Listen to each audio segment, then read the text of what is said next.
We all feel it, the subtle fear of time passing, of our own body becoming a stranger, a loss of freedom. But what if the key to reclaiming your strength wasn't in adding more, but in one simple act of stillness? The answer is not what you think, and the final step is where the true power is found. Stay with me on this journey. It will change more than just your body. Emptying cup. Many people come to me seeking solutions. They arrive with their hands full, their minds full. They want to add a new technique, a new supplement, a new machine to their life, believing that by adding more, they will somehow solve the problem of something they are losing. They are afraid of losing their strength, their mobility, their independence. This fear is understandable. It is a deep human fear, but the approach is often misguided. We believe that to combat a loss, we must gain something external. This is the mindset of the modern world, accumulation. But today, I invite you to consider a different path, the path of emptying. Imagine you have a cup, and this cup is filled with murky water. It is filled with anxieties about the future, with confusing information about health, with the frantic energy of trying to do everything at once. If you try to pour clear, pure water into this already full cup, what happens? It simply overflows. Nothing changes within the cup itself. The murky water remains. To truly receive something new, something pure, you must first create the space for it. You must first empty your cup. This is the first and most crucial step in this practice. Before we even speak of the body, we must address the mind. This morning habit is not another item on your checklist. It is not something to rush through so you can get to the real work of the day. This practice is the real work. It is an act of clearing. So when you wake, before the world rushes in with its demands, find a quiet space, stand or sit, and for a few moments just breathe. The intention is not to achieve a state of perfect calm, for the mind is like a restless monkey. The intention is to simply observe. Observe the desire to do. Observe the thoughts that arise, and with each exhale, gently let them go. You are emptying your cup. You are creating a space of quiet potential. This is the fertile ground from which all true strength grows. Without this inner stillness, any physical practice becomes just another form of distraction, another way to keep the mind busy so it does not have to face itself. People spend years exercising their bodies, yet their minds remain weak, easily disturbed, and full of fear. They build a beautiful house on a foundation of sand. The first storm that comes, the house will crumble. Our practice must be different. We build the foundation first, and that foundation is built in the quiet moments of emptying, of letting go, of creating space. This may sound too simple. Where is the science? Where is the complex routine? The science is in the profound connection between the mind and the body. A body that is holding onto tension, stress, and fear cannot heal or grow strong effectively. The nervous system remains in a state of high alert, of fight or flight. In this state, the body breaks itself down. It cannot repair. By consciously cultivating a state of calm, of rest and digest, you are creating the optimal biochemical environment for your body to regenerate. You are telling every cell in your body that it is safe, that it can now begin the work of healing and strengthening. So, this first step, this act of emptying the cup, is the most scientific thing you can do. It is preparing the system for the work to come. It is like a farmer tilling the soil before planting the seeds. Without this preparation, the seeds will not take root. Do not underestimate the power of this stillness. It is the beginning of all mastery. It is the difference between merely exercising and truly cultivating your life force. So, before we take the next step, commit to this. Commit to starting your day not by adding, but by taking away, by emptying your cup.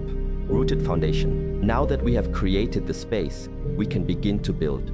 The fear we are addressing is the loss of muscle in the legs, the loss of our base, our connection to the earth.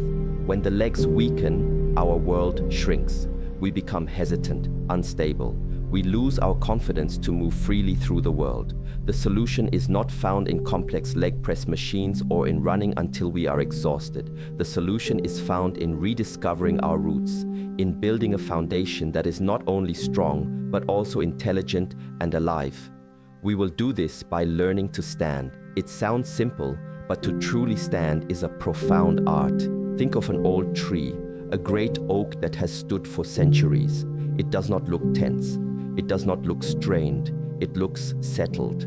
Its power comes not from pushing up, but from sinking down. Its roots run deep into the earth, drawing stability and nourishment. This is the quality we want to cultivate in our own bodies. We must learn to sink, to connect with the ground beneath us. This is the essence of the practice. Find your quiet space, the one where you emptied your cup. Now, stand with your feet about shoulder width apart, perhaps a little wider. Make sure your feet are parallel, as if they are on two railroad tracks. Now, soften your knees. Do not lock them. Locked joints are like dams in a river. They stop the flow of energy. Allow a gentle bend in the knees. This is the beginning of sinking. Feel your weight. Most of us live in our heads, disconnected from our bodies. We carry our weight high up in our chest and shoulders. Now, consciously allow your weight to drop. Imagine it is a heavy anchor, and you are letting it fall down through your torso, through your hips, down through your legs, and into the soles of your feet. Feel the connection between your feet and the floor. Imagine roots growing from the bottoms of your feet deep into the earth. This is your stance. It is not an aggressive posture. It is a posture of receptive strength. Your spine should be upright, but not rigid. Imagine a string gently pulling the crown of your head upward, creating space between each vertebra while your tailbone sinks downward. This creates a beautiful dynamic tension, a feeling of being simultaneously suspended from the heavens and rooted to the earth. Your arms can rest gently at your sides, or you can hold them in front of you as if you are embracing a large tree. The position of the arms is secondary. The primary focus is the legs, the foundation. Now you simply hold this posture and you breathe. This is the entirety of the exercise. There is no movement. There is only stillness. At first, it may seem easy, but after 30 seconds or a minute, you will begin to feel something. Your thighs will begin to warm. They may begin to tremble. Your mind will start to complain. It will say, "This is boring." It will say, "This hurts." It will say, "Let's stop and do something else." This is the moment of truth. This is where the practice truly begins. The shaking in your legs is not a sign of weakness. It is a sign of awakening. The dormant muscles are being called into service. The nervous system is learning a new pattern. You are re-establishing communication with your own foundation. The warmth you feel is blood, oxygen, and life force, or what some cultures call chi, flooding into the tissues. This is what prevents atrophy. It is a deep internal nourishment. You are not just building muscle. You are waking up the entire structure. You are teaching your body how to be strong from the inside out. You are not lifting an external weight. You are learning to bear your own weight with grace and integrity. This is far more powerful. Hold the stance for as long as you can with good form, without creating tension in your shoulders or your jaw. When you need to rest, slowly straighten your legs, shake them out gently, and then, when you are ready, sink back into the posture. This is your tree. This is your root. Mindful stillness. The moment the shaking begins, the moment the discomfort arises in your legs, this is where the path divides. One path is the path of distraction. The mind immediately wants to escape the sensation. It will look for a television to watch, a podcast to listen to, a thought to get lost in. This is the common way. We treat the body like a machine to be worked, and we escape the sensations it produces. But this path leads only to superficial results. The other path, the path we will take, is the path of awareness, of mindful stillness. This is where you transform a simple physical exercise into a profound meditation. Instead of running from the feeling of burning in your thighs, you turn your attention gently towards it. Without judgment, you are not good for enduring it or bad for wanting it to stop. You are simply an observer. You are the calm witness to a storm of sensation in your own body. What does it actually feel like? Is it a sharp pain or a dull ache? Is it hot? Does it radiate? Does it move? By observing the sensation with this level of curious detachment, something remarkable happens. You separate your identity from the sensation. The I that is observing is not the same as the burning that is being observed. This creates a space, And in that space, there is freedom. This is the training of the warrior's mind. A warrior must be able to remain calm and centered in the midst of chaos.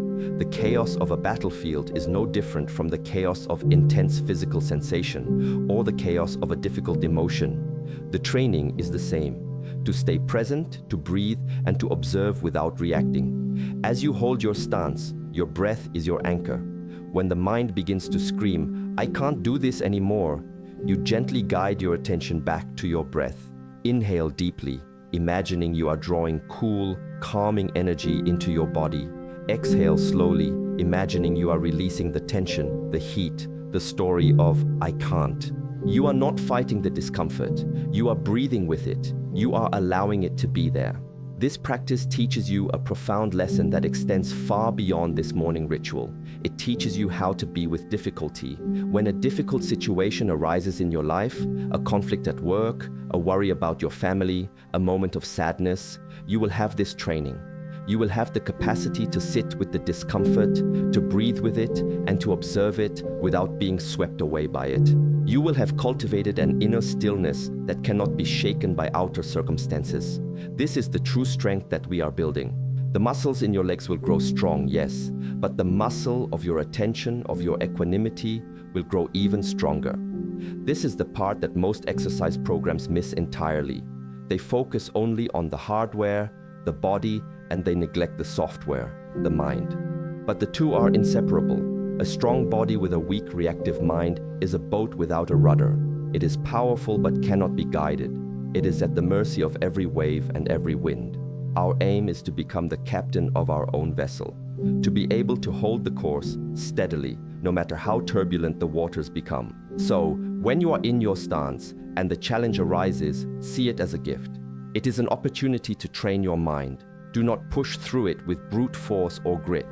That only creates more tension. Instead, soften around it. Meet the intensity with a gentle, unwavering awareness. Watch it. Breathe with it. Allow it to be. You will discover a strength within you that you did not know you possessed. A quiet, resilient strength that is born not of fighting, but of acceptance. This is the power of mindful stillness. Nourishing flow. As you continue this practice of holding the stance with mindful awareness, you will begin to notice more subtle shifts within your body. Beyond the initial shaking and burning, a new sensation will emerge, a deep, pervasive warmth. This is not the heat of strain, but the heat of life. It is the feeling of circulation returning to areas that may have been stagnant. This is what ancient traditions would call the cultivation and circulation of chi, or life force energy. But we can understand it in very modern practical terms. It is about nourishment. Muscles, ligaments, and bones do not stay healthy by remaining static. They require flow. They need a constant supply of fresh, oxygenated blood to deliver nutrients and a way to remove metabolic waste products. When we are sedentary or when our posture is poor, this flow becomes restricted. It's like a river that has been partially dammed. The water becomes sluggish, stagnant. Pockets of the body are not receiving the nourishment they need to repair and maintain themselves. This is a primary contributor to the gradual decay and weakening we associate with aging. The practice of holding this rooted stance is like removing the dam. By sinking your weight, softening your joints, and aligning your structure, you are creating the conditions for optimal flow. The gentle, sustained engagement of the large muscles in the legs acts as a powerful pump. It encourages blood to move more vigorously through the lower body, but it is more than just a mechanical pump. Because you are doing this with a calm mind and deep breathing, you are signaling to your nervous system to dilate the blood vessels, to open the pathways. You are inviting the flow, not forcing it. This is a critical distinction. Intense, explosive exercise can also pump blood, but it often does so in a state of stress, with a contracted mind and body. This can be useful, but it is not a practice of deep nourishment. The stillness of our practice allows the nourishment to seep into the deepest tissues. Imagine watering a very dry plant. If you blast it with a fire hose, most of the water runs off, and you might even damage the plant. But if you allow the water to drip slowly, steadily, it soaks deep into the soil and reaches every part of the root system. Our practice is like this slow, steady drip. It is a deep internal irrigation. You will feel it. The warmth will spread from your thighs, perhaps down into your calves and feet. Your feet, which may often feel cold, will begin to feel warm and alive. This is a tangible sign that you are succeeding. You are bringing life back to your foundation. This increased circulation does more than just nourish the muscles. It nourishes the bones, making them stronger and more dense. It nourishes the connective tissues, the ligaments and tendons, making them more pliable and resilient. You are not just preventing muscle loss, you are actively rejuvenating the entire ecosystem of your lower body. This is the science that has been understood by contemplative traditions for thousands of years. It is the science of cause and effect, observed directly within one's own body. When you create the cause, a stable structure, a calm mind, deep breathing, the effect is an increase in vitality and flow. You do not need to read a study to verify this.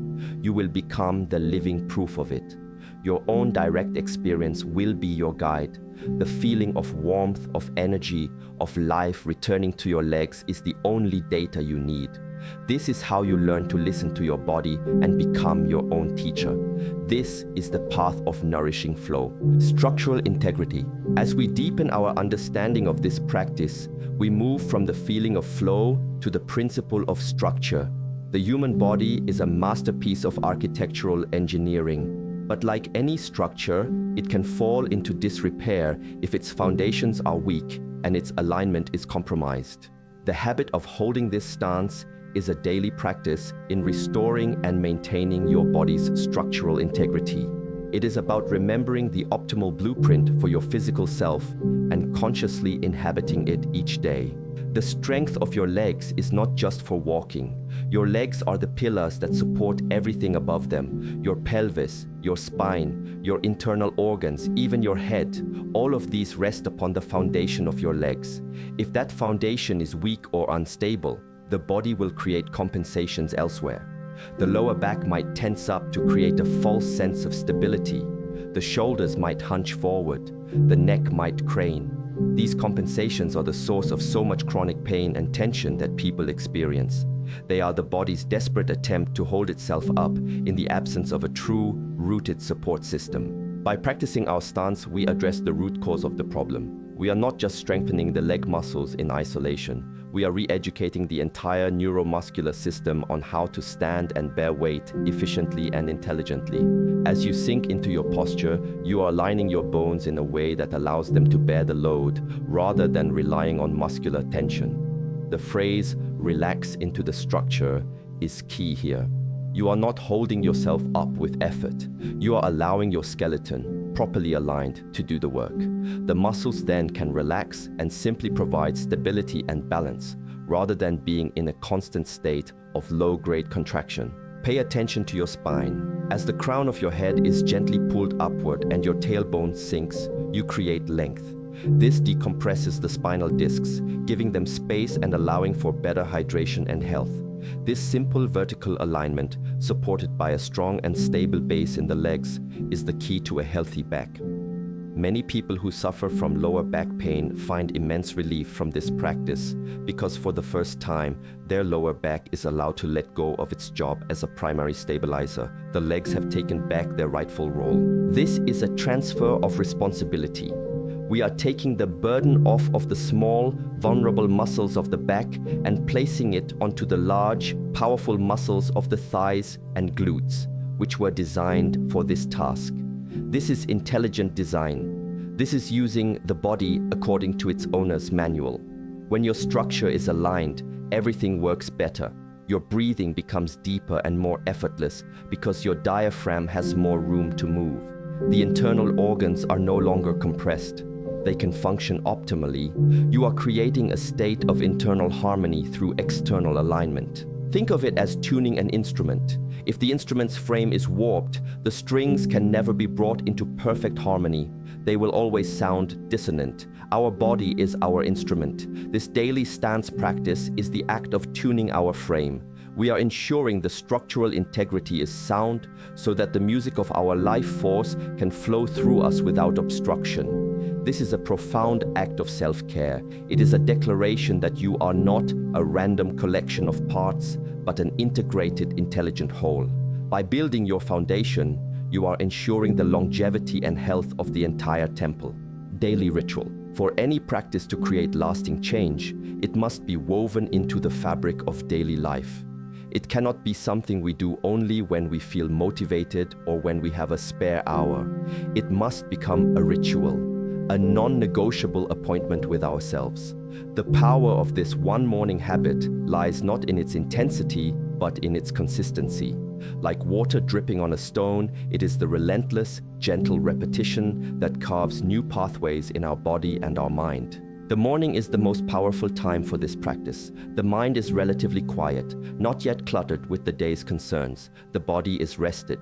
By performing this ritual first thing, you are setting the tone for the entire day. You are communicating to yourself that your well-being, your foundation, your inner stillness is the first priority. Before you check your phone, before you read the news, before you give your energy away to the world, you first give it to yourself. This is not selfish, it is essential. You cannot pour from an empty cup. This ritual is how you fill your cup each morning. How long should you do it? This is a question that arises from the modern mindset of more is better. The answer is start with less. Start with 1 minute, even 30 seconds. The goal is not to achieve a new personal best every day. The goal is to simply show up, to establish the habit, to stand, to sink, to breathe. That is the victory. 1 minute of mindful rooted standing is infinitely more powerful than 30 minutes of distracted, tense exercise. Quality over quantity, presence over duration. Create a beautiful space for your ritual if you can. It does not need to be large. A small corner of a room will do. Perhaps you face a window. Perhaps you have a small plant nearby. The outer environment can help to cultivate the inner environment. Make it a peaceful transition from the world of sleep to the world of wakefulness. Approach it not as a chore, but as an act of devotion. Devotion to your own health, your own peace, your own strength. Like the ritual of preparing and drinking a cup of tea, there is a grace and a presence to be found in the simplicity of the act itself. As you become more comfortable, you can gradually extend the time. Your body will tell you when it is ready. Some days you might feel strong and can hold the stance for 5 or 10 minutes. Other days you may feel tired and 1 minute is all you can offer. That is perfectly fine. The key is to listen to your body with kindness and without judgment. This is a practice of self-compassion, not self-punishment. On the days you feel weakest, the act of showing up for your ritual is even more powerful. It is a testament to your commitment. Over weeks and months, this daily ritual will become as natural as brushing your teeth. You will begin to crave it. You will notice the difference on days you miss it. You will feel less grounded, more easily scattered. Your body and mind will have become accustomed to this daily calibration, this returning to center. This is how deep change is made, not through a sudden heroic effort, but through the cumulative power of small, consistent, mindful actions. This is your anchor in the river of time.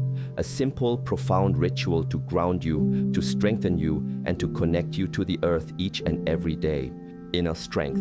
We began this journey with the fear of losing muscle in our legs. And so, it is important that we arrive here at the end to understand the true purpose of our practice. The strengthening of the legs is a wonderful and important benefit. But it is only a benefit. It is not the goal. The true goal of this practice, the ultimate destination of this path, is the cultivation of inner strength. This is the final and most powerful insight. This is the treasure that lies at the heart of the ritual. What is inner strength? It is not aggression. It is not rigidity. It is not an unfeeling hardness. Inner strength is a quiet, unshakable peace in the center of your being. It is the ability to meet life in all its beauty and all its difficulty with an open heart and a steady mind. It is the resilience of bamboo which bends in the strongest winds but does not break. It is the clarity of a deep lake whose surface may be disturbed by ripples, but whose depths remain perfectly still and clear. This is the quality we have been cultivating all along. Every time you held your stance when your legs were trembling and your mind was screaming to stop, you were not just building muscle fiber, you were building resilience. You were proving to yourself on a cellular level that you are capable of holding your center in the midst of a storm. You were training your nervous system to not panic at the first sign of discomfort. This training translates directly into your daily life. The patience you learn in the stance becomes the patience you show to a loved one.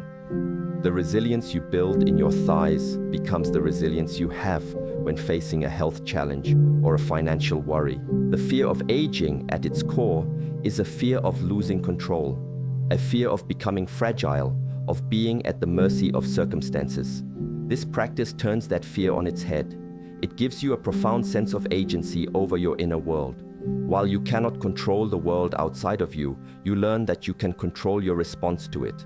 You discover that your peace and your strength do not depend on external conditions. They are generated from within. This is the ultimate freedom, the freedom from fear itself. The rooted foundation you build in your legs becomes a metaphor for the rooted foundation you build in your soul. When you are deeply rooted within yourself, you are no longer easily swayed by the opinions of others, by the anxieties of the news, by the fleeting ups and downs of life. You have a place to return to, a center, a home within yourself. You learn to stand on your own 2 feet, not just physically, but emotionally and spiritually as well. This is the real prevention of loss. You are not just preventing the loss of muscle, you are preventing the loss of yourself. So, as you continue this practice, look beyond the physical. See it for what it truly is, a path to self-mastery, a journey inward to the source of your own unshakable strength. The body is the gateway, the vehicle for this journey, but the destination is a state of being. It is a quiet confidence, a deep-seated peace, and a strength that emanates from the very core of who you are. This strength cannot be taken from you. It does not fade with age. In fact, with continued practice, it will only grow deeper, richer, and more profound with each passing year. This is the path, not just to prevent the body from weakening, but to allow the spirit to truly flourish. The physical strength is a beautiful reflection of a much deeper, more meaningful inner strength. This is the gift you give yourself each morning in the quiet stillness of your ritual. The gift of becoming who you truly are, a being of immense resilience, peace, and quiet power. For years, I've been terrified of getting older, feeling my legs get weaker and my world feels smaller. I've tried so many complicated exercises that just left me feeling defeated. I started doing this a month ago, just 3 minutes every morning. The first week was so hard, my legs shook and my mind wanted to quit, but I listened to what he said about just observing. Today I was gardening and had to squat down for a long time. I realized halfway through I wasn't in pain. I felt stable, I felt strong. It's not just my legs though, it's something inside.